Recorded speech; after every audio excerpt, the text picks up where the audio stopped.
Gray said she owed me a wedding. On the day we were supposed to make it happen, she wore her wedding dress and ran off to find her brother, who was threatening suicide. The officiant stared, and the guests were stunned. I suppressed the agony and took the mic, trying to maintain some dignity. Today is mine and Gray's divorce ceremony, I announced. Please, everyone, eat, drink, and enjoy yourselves. Later, she stood in front of my car in that same wedding dress, crying and begging for a fresh start. I held my new love's hand and said politely, "That won't be necessary. You shouldn't provoke the brother who's waiting for you to warm his bed." The orchestral music began, and the doors to the reception hall swung open. Gray appeared, walking towards me step by step in a pristine white wedding dress. My eyes started to burn. It had been such a long, difficult road to get here, and as she stood before me, I finally felt like everything was settling into place. But the bouquet of roses in her hands was trembling, and when she stepped onto the dais, I saw a pair of sneakers peeking out from under the hem of her gown.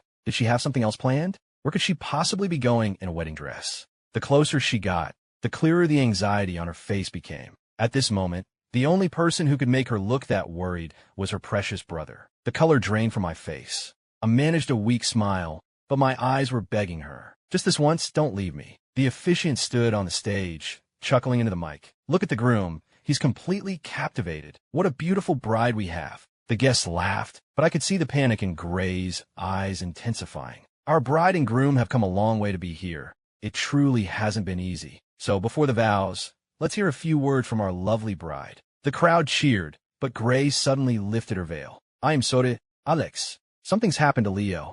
I have to go see him." Leo was her adopted brother. They had grown up together. Ever since Gray and I started dating, he had developed severe depression. To avoid triggering an episode, we never even had a proper wedding in the first place. It took her a full year of marriage to remember she owed me one. But now, in front of everyone, she was choosing him over me again. It was awful. It felt like I would never be more important than Leo. With that, she dropped her bouquet, hiked up her voluminous skirt, and ran back down the aisle, a fleeting white butterfly disappearing out the door. The air in the room went still. The officiant stared, completely at a loss for what to do. After a moment of silence, the guests erupted into a chaotic buzz of conversation. Mr. and Mrs. Sloan stood up anxiously, trying to calm their relatives while shooting apologetic glances my way. I don't have any family, so at least I didn't have that to worry about. I pushed down the wave of pain and was suddenly overcome with exhaustion. Let go. Let all be over. The thought grew stronger until I ripped the boutonniere from my lapel, snatched the mic from the officiant, and tapped it twice. The screech of feedback silenced the room. She wanted to go to Leo? Fine. I was done trying to stop her. I cleared my throat and forced what I hoped was a respectable smile. "Hello, everyone. Today is mine and Gray's divorce ceremony. Thank you all for coming. Please eat and drink your fill." The chatter from the crowd grew even louder. I tightened my grip on the mic. As you all just saw, Gray ran out. That was all part of the plan. I mean, who just runs out of their own wedding, right? My words weren't convincing, but her actions were so bizarre that some people in the audience actually started to buy it. Yeah, that makes sense. Who just runs out of a wedding? I heard it's a new trend for young people, having divorce parties. How modern. I guess we're seeing one firsthand. Mr. and Mrs. Sloan stood frozen. Mrs. Sloan started to explain, but her husband pulled her back into her seat. I could hear him hiss. "Look at what your precious daughter has done. Just stop talking. Haven't we been embarrassed enough?" I handed the mic back to the officiant and walked off the stage, feeling his pitying gaze on my back. After the guests had left, I took Mr. and Mrs. Sloan to my new house. I had paid for it in cash, but in our year of marriage, Gray had never once spent the night. If she ever left so much as a jacket here, Leo would show up the next day, a sullen look on his face. "Alex," he'd say, not even using my title, "I'm here to get my sister's things." He'd snatch them away and never forget to add a little warning. "You're nothing but a piece of paper. My sister loves me most. Just you wait. All of this will be mine one day." Looking at the few things she'd left behind now, the rage I used to feel from his insults was just gone. I quickly packed her belongings into a single cardboard box and handed it to her parents. "Mr. and Mrs. Sloan, please give this to her, and tell her to meet me at City Hall tomorrow at 9 a.m. We're getting the divorce finalized. Alex, you've put up with so much this past year." "We are so sorry," Mr. Sloan said. "We never imagined our daughter. How could she?" They both struggled for words, their graying hair a testament to their own difficult years. After they left, I sat alone in the empty house. Memories ambushed me, pulling me back to a summer buzzing with the sound of cicadas. The campus trees were a vibrant green, swaying in a gentle breeze. "Hey, you're Alex Carter, right? You were the one who just gave that speech." A spirited young woman in a red dress, her face radiant with youth and confidence. She was bright and dazzling, the kind of person everyone on campus noticed. I was just out of college then, with a bit of early success, focused only on making money, and completely clueless about women. "That's me," I said. "If there's nothing else, I have to go." I ignored the surprised look on her face and started to walk away. Then I heard her shout from behind me, "Hey, Alex Carter, you're the first person to ever ignore me. I'm going to make you mine." I didn't look back. I had no idea then that she would force her way into my life and become someone I couldn't imagine living without. But just as I finally let my guard down and fell for her completely, Leo showed up. The first time I met Leo, my gut screamed danger. He was dressed in all black, wearing flashy jewelry like some kind of punk, but he had this androgynous face that, when his eyes welled up, made you instinctively want to comfort him. My instincts as a man told me the way he looked at Gray wasn't right. But he was her brother, and with a face like that, he couldn't be short on girlfriends, so I kept my mouth shut. Gray doted on him, coddling his emotions as if he were a small child. When he came to visit her at college, he became a fixture on our dates. He would glare at me with a look of pure hatred, then turn to his sister with the most innocent expression you've ever seen. Every time we went out, he had to compete with me. If I took Gray shopping and said a black dress looked good, he would insist the white one was better. When I went to pay, he'd always beat me to it, swiping his own card. "I'll pay for my sister's things," he'd declare. At first, I dismissed it as a brother's possessiveness. They were siblings, what else could it be? But I was completely wrong. He was staying in Gray's apartment. The day after he arrived, I went over and found him climbing out of her bed in his pajamas. He was a grown man. How could they have no boundaries? When I confronted her, Gray just laughed it off. "What's the big deal? He's my brother. There was a thunderstorm last night, and he got scared. A 6-foot-tall man, scared of thunder? You're not actually jealous of that, are you?" When I didn't answer, her expression soured. Leo, still in his pajamas, smirked lazily and draped his arm over Gray's shoulder with an air of entitlement. He raised an eyebrow at me, his androgynous face smug. "Mr. Carter, you're so petty. If you marry my sister, will there even be room for me in the house?" As it turned out, after I married his sister, I was the one who had no place in our home. She didn't live with me. She spent every day with her sick brother.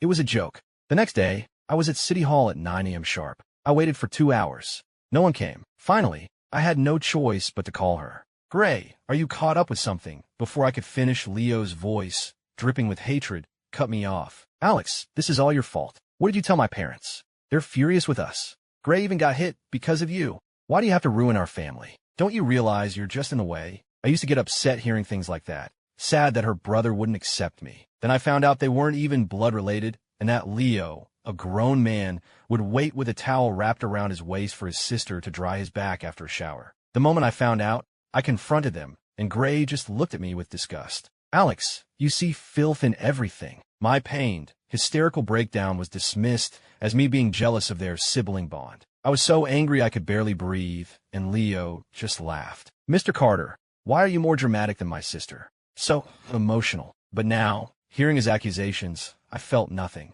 No anger, no sadness. Those two deserved every bit of their parents' anger. I shot back without holding anything back. "Your parents are angry because she abandoned her own wedding for you. They're angry because you, her supposed brother, are in love with her. They're angry because you're a spineless coward who only knows how to manipulate people instead of taking responsibility. Your sister is in this mess because of you." Leo was in love with his sister. If he'd had the guts to compete with me for her openly, I might have respected him. But all he did was hide behind their fake sibling relationship, doing things that made all three of us sick, too cowardly to ever tell Mr. and Mrs. Sloan the truth. He was a hypocrite with no backbone. "Now put her on the phone. I'm divorcing her today.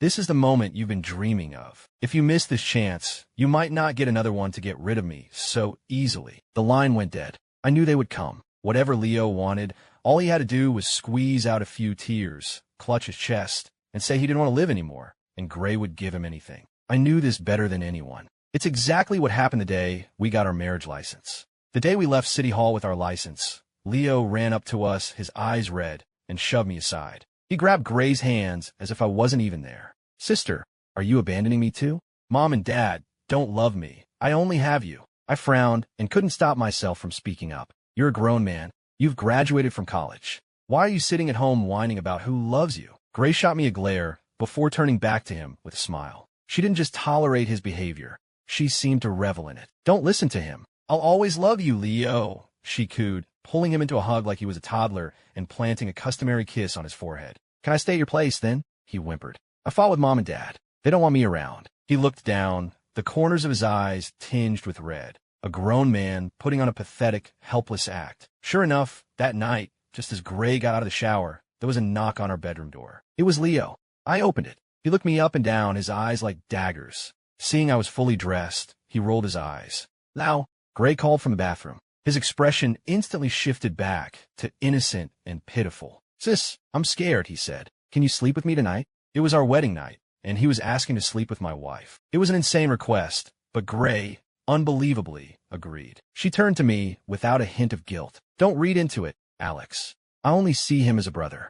He has depression, and it's been getting worse. If I'm not with him, I'm afraid he'll hurt himself." "He has depression?" The guy who looks at me like he wants to murder me when her back is turned wants to kill himself? It was just a ploy. I was furious. "He's faking it," I said, my voice rising. "He's doing this on our wedding night on purpose. How can you not see?" Gray's face instantly turned cold. She cut me off. "Alex, do you have any empathy at all? He is sick. He is a patient. You're a grown man. Can you stop being so damn petty?" It was always like this. Dating, marriage, it didn't matter. Whenever Leo was involved, he was the sick one, so he could do no wrong. I wasn't sick, so I was the one who had to be sacrificed. Out of spite, I told her to go. The next morning, she took Leo and moved back into his apartment. We were separated the day after our wedding. Looking back, I have no idea how I endured that year. I deserved a medal for my patience. I waited another hour until noon, when the clerks at City Hall went to lunch. I sent a text telling them to be there at 2 p.m. and went to find a small diner for myself. I hadn't been in a place like this in a long time.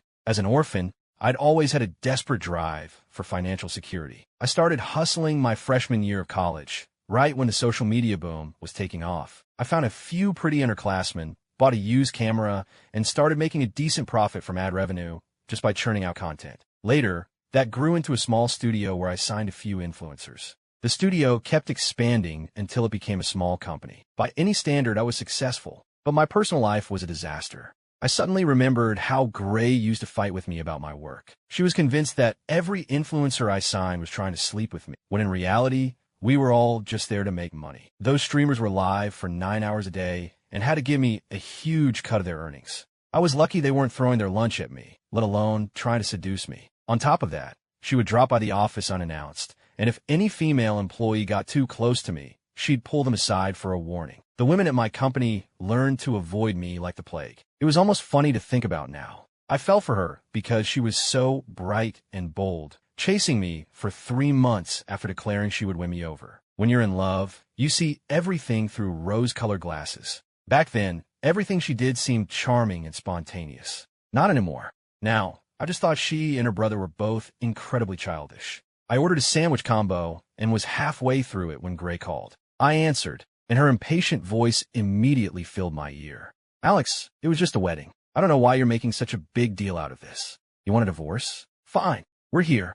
Get over here now." She hung up before I could say a word. Her tone was as arrogant as ever, as if she was absolutely certain I couldn't live without her. But no one is that indispensable. I walked out of the diner. The sky was clear and bright. A good day for a divorce. "You got here fast. You must really want this, huh?" she said, her voice sharp and sarcastic. "Alex, once this is done, don't come begging me to take you back." I couldn't help but fire back. "Aren't you the one who always said I wasn't as understanding, kind, or generous as your brother? You should be thrilled. Now no one will stand between you two. After all, you have to keep each other company at night. Your bond is just so special." A few people walking by stared at us. Gray hissed at me to shut up. As I turned and walked toward the counter, I saw a flash of panic in her eyes. She reached out to grab me, but Leo caught her hand midair. "Sister, he's so suspicious, and he's humiliating us in public," Leo whispered. "He doesn't trust you at all. He's just trying to threaten us into submission." I stood on the steps of City Hall, watching them. For the first time,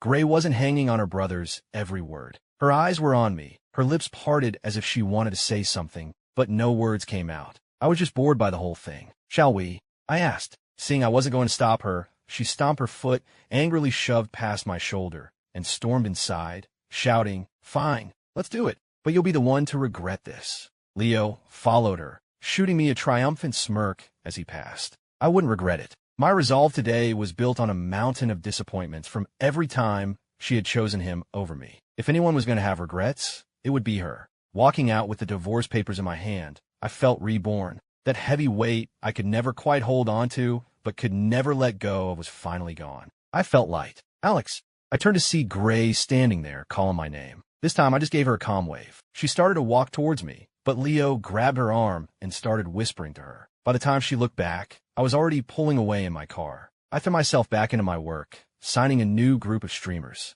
My previous assistant went on maternity leave, so I had to hire a new one. Her name was Clara Bennett. She was a graduate from a top university, had experience at a major tech firm, and was incredibly competent. She had a quiet, steady presence that was very reassuring. I had to take her to a networking dinner, and since I needed a plus one, I had the company cover a new dress for her. In her evening gown, Clara possessed a quiet, intellectual beauty, a stark contrast to Gray's loud, flashy charm. As she took my arm, she whispered, "Excuse the imposition, sir." I glanced over and saw the tips of her ears were bright red, and it made me surprisingly happy. At the table, my friend Mark kept glancing between us. When Clara excused herself, he leaned in. "So, are you really done with her for good?" I nodded. He slapped the table, relieved. "Thank God. I'm telling you, Alex, your ex was way too much drama. This one seems nice and quiet. I like her." "Easy, Mark," I said. "She's my assistant." "Assistants are the easiest to make a move on," he laughed. "Come on, you're not getting any younger,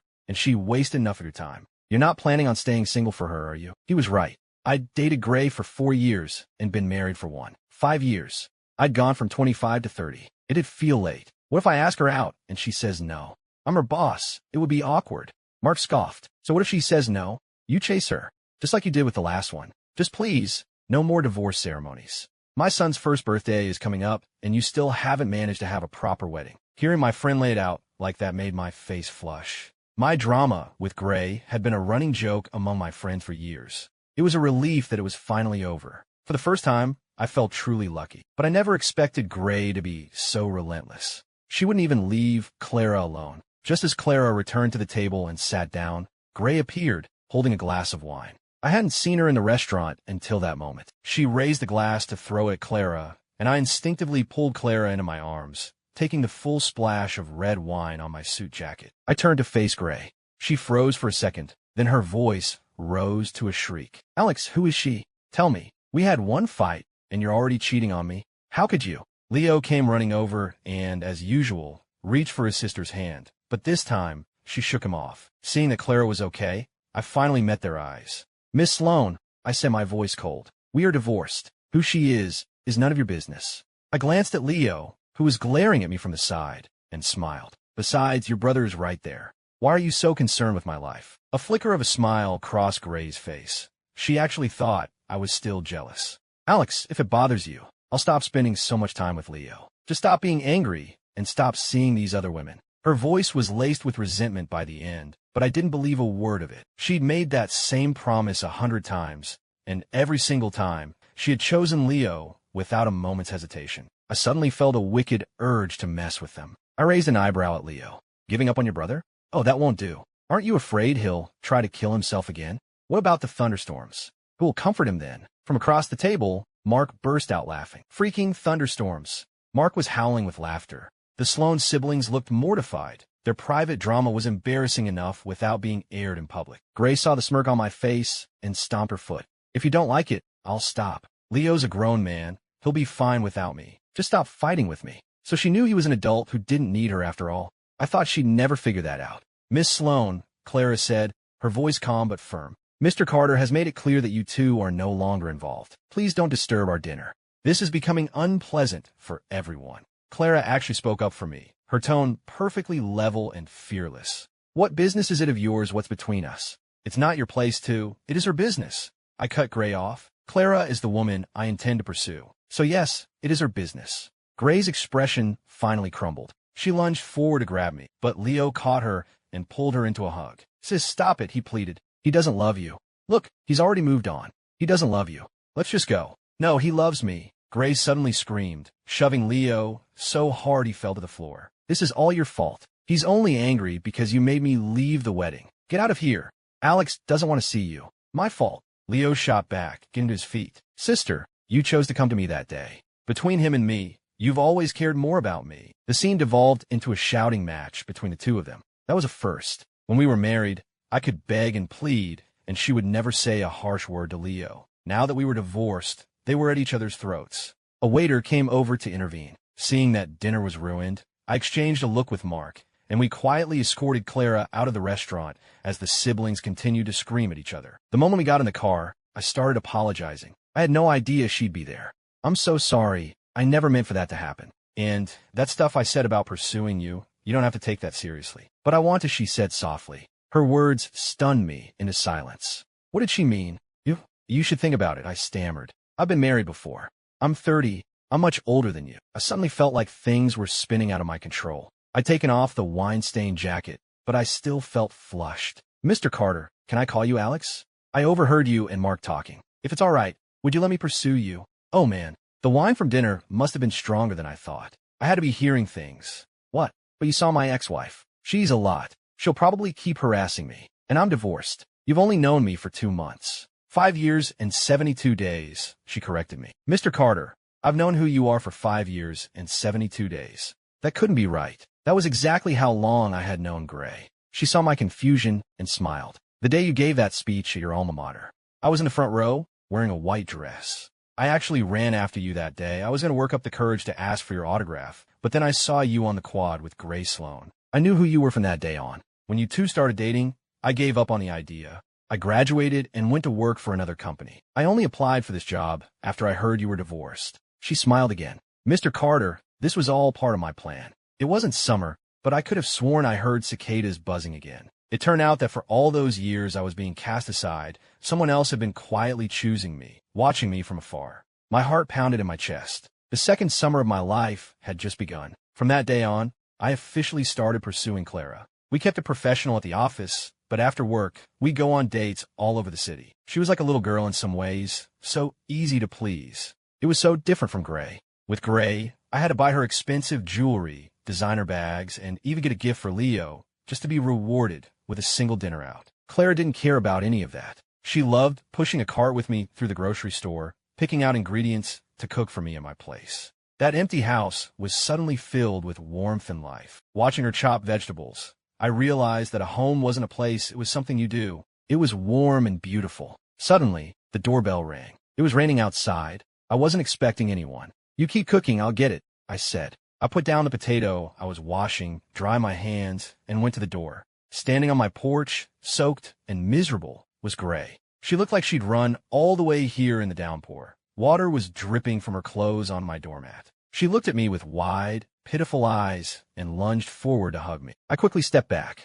I wasn't about to let her ruin this new relationship. She missed me, lost her balance, and collapsed onto the floor. Alex, I'm a mess, and you're still going to be mad at me? I frowned, thinking about how Clara and I had picked out this entryway rug together, and now it was soaked. We're not together anymore. Why would I be mad at you? If you have nothing else to say, you should leave. Alex, she cried, grabbing my pant leg. The cold dampness made me flinch. I haven't called you, and you haven't called me for 2 months. Are you really okay with us being over?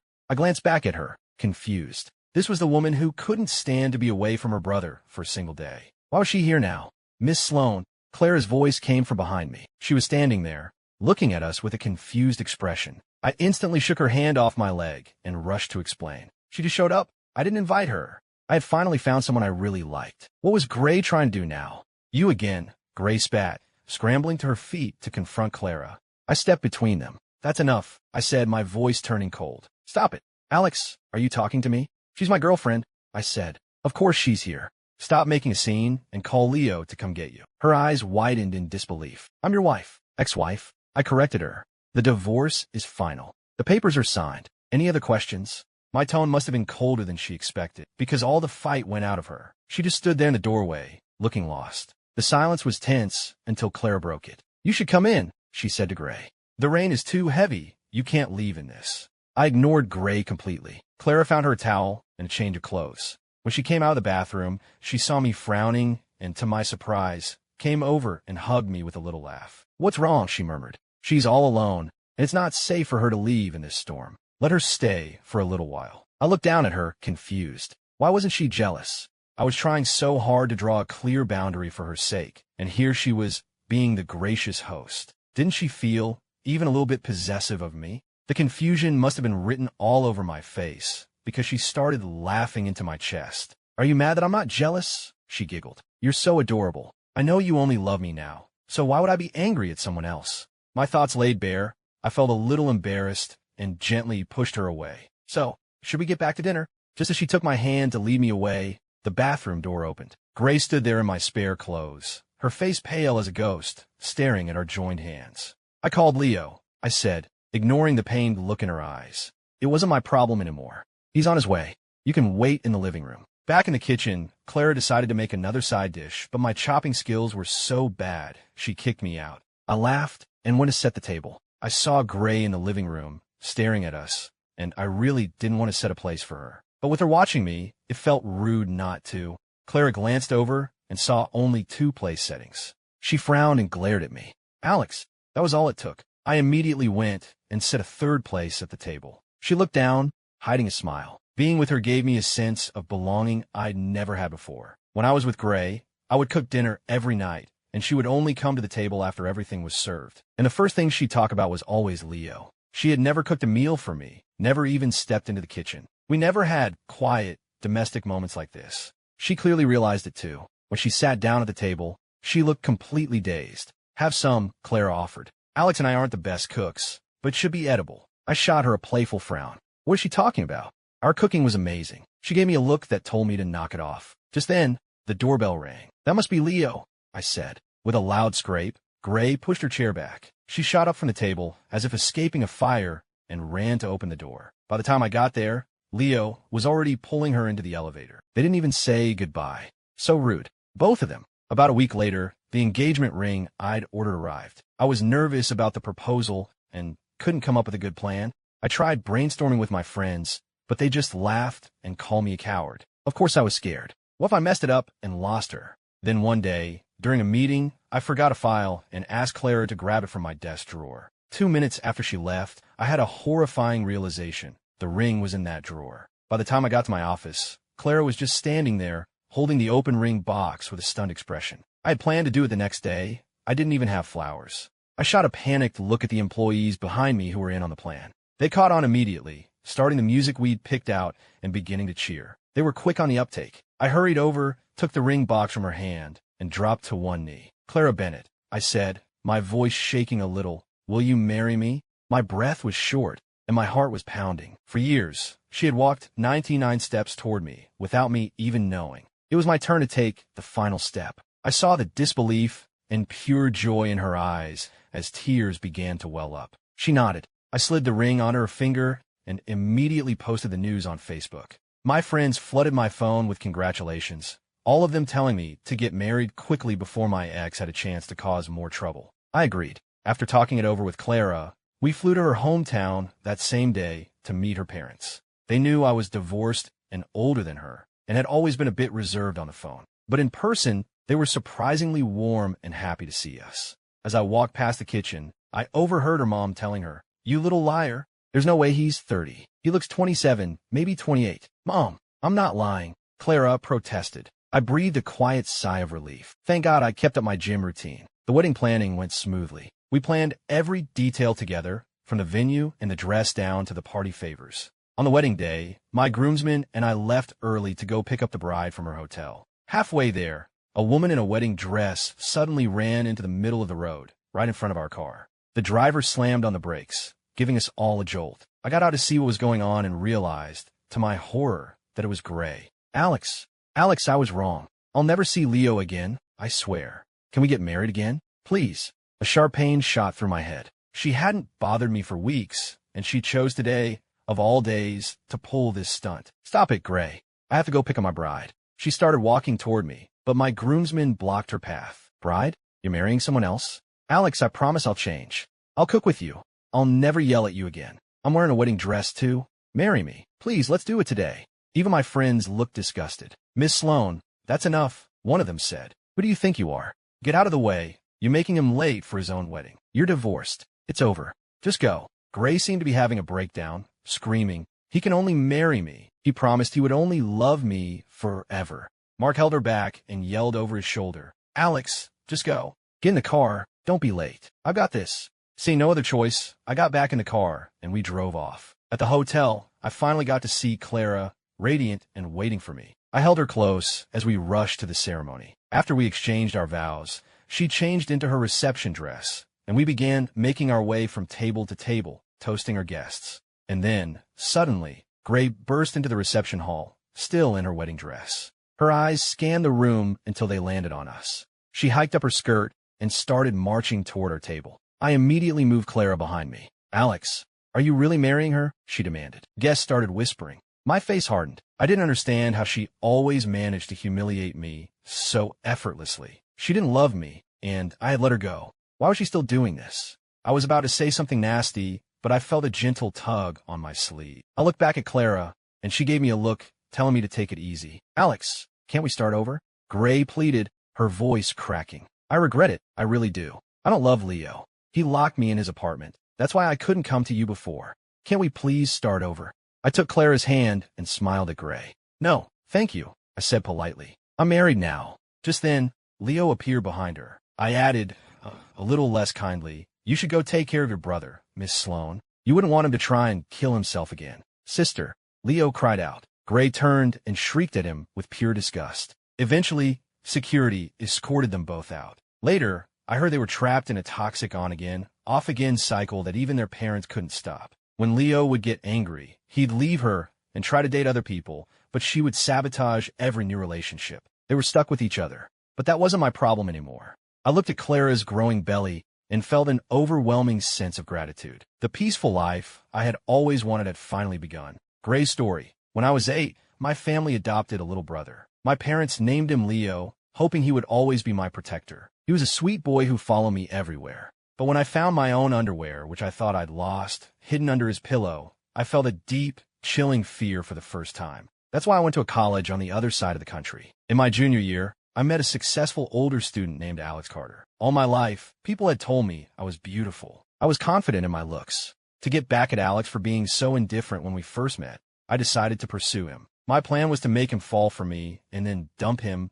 but somewhere along the way, I can't deny it, I started to fall for him too. He'd never been in a serious relationship, but he treated me so well. He bought me designer bags and jewelry, planned romantic dinners and surprise getaways. Anything I wanted, he gave me without a single complaint. I truly wanted to marry him. But then Leo came to visit. He stayed with me, acting as my brother, and would make little comments here and there about Alex. At first, I ignored them, but he kept doing it, and eventually, his words started to get to me. And Alex was always fighting with me about Leo. I didn't understand it. Leo was my brother. What was wrong with buying him clothes or comforting him when he was upset? Didn't Alex have any siblings of his own? It felt so unreasonable. It was just like Leo said, maybe deep down, Alex didn't trust me, didn't really love me that much, if he could suspect me so easily. The fights got worse and worse, but we got married anyway. Right before the wedding, Leo's depression got much worse. He was constantly threatening suicide. To avoid upsetting him, we skipped the big ceremony. On my wedding night, I was so afraid he would do something that I went to stay with him. I just didn't get it. Leo was sick. Why did Alex always have to pick a fight with a sick person? We grew colder and more distant. I wanted to make things right, so I suggested we finally have a proper wedding. But right before the ceremony, I got a text from Leo. "Sister," it said, "if you don't come this time, I'm really going to kill myself." It was just a party. How could that be more important than someone's life? So I went to him, and in that moment, my Alex gave up on me. When he got married again, I went to him in my wedding dress, truly and honestly wanting to start over. This time, I wouldn't have listened to anything Leo said. But it was too late. Alex didn't need me anymore. He held his new wife's hand, smiled at me, and told me it wasn't necessary. In that moment, I finally understood. A broken mirror can never be made whole again.